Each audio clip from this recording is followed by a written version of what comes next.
আসসালামু আলাইকুম। সব জল্পনা কল্পনা পেরিয়ে নির্বাচনী তফসিল ঘোষণা করা হয়েছে। আগামী 12ই ফেব্রুয়ারি জাতীয় নির্বাচন ও গণভোট অনুষ্ঠিত হবে।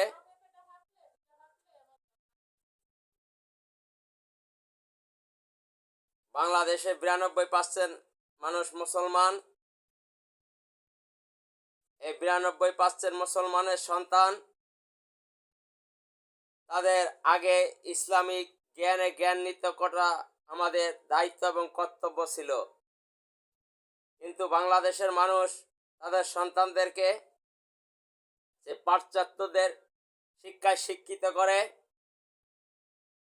ইসলামিক শিক্ষায় তাদেরকে শিক্ষিত করে না। এই ইসলামী শিক্ষায় শিক্ষিত না হওয়ার কারণে তারা বিভিন্ন সময়ে বিভিন্ন ইসলামকে নিয়ে কটূক্তি করে, মন্তব্য করে, বিরূপ প্রতিক্রিয়া দেখায়। তারা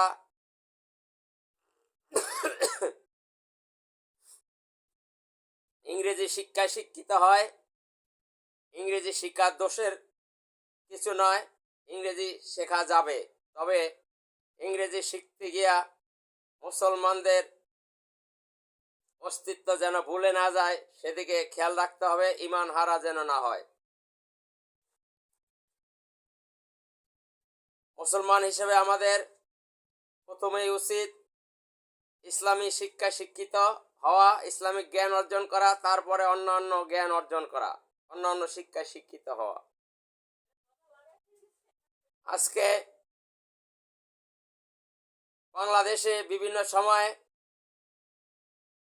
এই মুসলমানের ঘরে জন্ম নেওয়া মুসলমানের ঘরের সন্তানগুলো তারা ইসলামিক জ্ঞান না থাকার কারণে তারা জেনে হোক বুঝে হোক ইসলামকে নিয়ে তারা বিভিন্ন সময় বিভিন্ন মন্তব্য করে থাকে। আমাদের প্রিয় নবী হযরত মুহাম্মদ সাল্লাল্লাহু আলাইহি সাল্লাম তিনি রাজনীতি করেছেন, তিনি রাষ্ট্রপ্রধান ছিলেন, তিনি 27টা যুদ্ধের অধিনায়ক ছিলেন, সেনাপতি ছিলেন। হযরত মুহাম্মদ সাল্লাল্লাহু আলাইহি সাল্লামের সবচেয়ে কাছের 4 জন সাহাবী হযরত আবু বকর রাদিয়াল্লাহু তাআলা আনহু, হযরত ওসমান রাদিয়াল্লাহু তাআলা আনহু, হযরত আলী রাদিয়াল্লাহু তাআলা আনহু, হযরত ওমর ফারুক রাদিয়াল্লাহু তাআলা আনহু।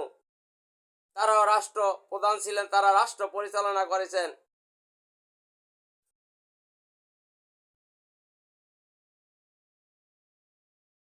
বাংলাদেশে এখন নির্বাচনী হাওয়া বইছে। বিগত দিনে যারা দেশ পরিচালনা করেছে তারা এই বাংলাদেশের মানুষকে সুখ শান্তি দিতে ব্যর্থ হয়েছে। তারা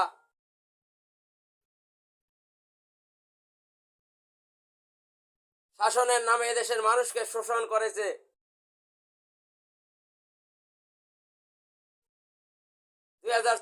গণ অভ্যুত্থানের পরে মানুষের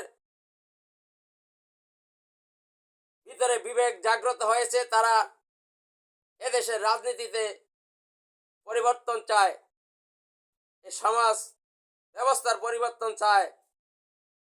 বিগত ফ্যাসিস্টদেরকে দেশকে রক্ষা করতে চায়।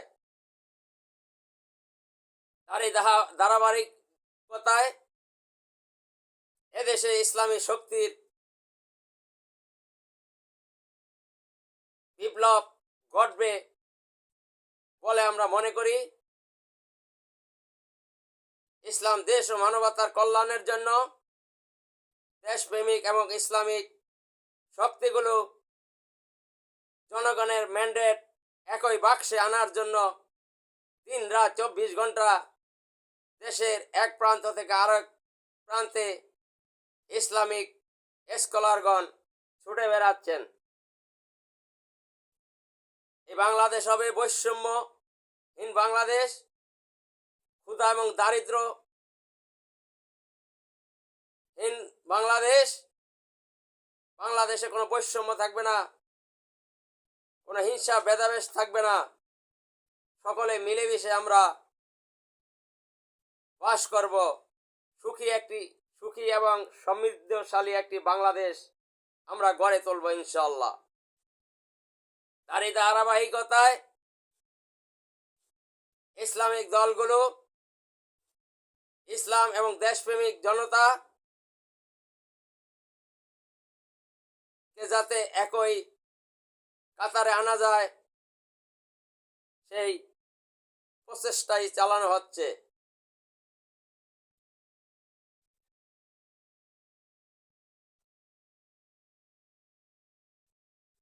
হযরত মুহাম্মদ সাল্লাল্লাহু আলাইহি সাল্লাম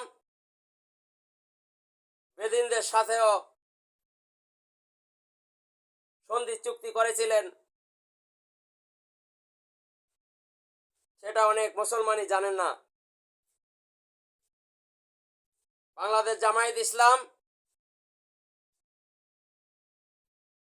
খুলনায় একজন হিন্দু লোককে এমপি প্রার্থী ঘোষণা করায় অনেকের শরীরে আগুন ধরেছে।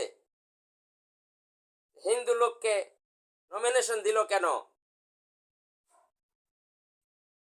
একজন হিন্দু সেই ইসলামিক দলের ক্যান্ডিডেট হয় কিভাবে, এটা অনেকের প্রশ্ন। একজন হিন্দু লোক, বৌদ্ধ লোক, খ্রিস্টান, অন্য জাতি গোষ্ঠী, সে ইসলামিক দলের কর্মী এবং ইসলামিক দলের ক্যান্ডিডেট হতে পারবে না, এটা ইসলামের কোনো জায়গায় বলা নেই। শান্তির জন্য যে কোনো ধর্মের লোক ইসলামিক দলে আসতে পারে, শান্তি প্রতিষ্ঠার জন্য, মানবতা প্রতিষ্ঠার জন্য, মানুষের কল্যাণের জন্য। এটা আশা বা এটা তাকে ইসলামিক দলে নেওয়া এটা দোষণীয় কিছু নয়। এটা একটা ভ্রাতৃত্বপূর্ণ পরিবেশ সৃষ্টি করা, এটা একটা ইসলামের সৌন্দর্য। ইসলামিক জ্ঞান না থাকার কারণে আজকে এই মুসলমানের সন্তানরা রিউমার ছড়াচ্ছে সমাজে। হিন্দু আবার ইসলামিক দলের এমপি ক্যান্ডিডেট হয় কিভাবে? হিন্দুকে ইসলামিক দলের ক্যান্ডিডেট করছে, এটা তো স্বাগত জানানো উচিত। তা না করে তারা বিরূপ মন্তব্য করছে। তাদের এই বিরূপ মন্তব্যকে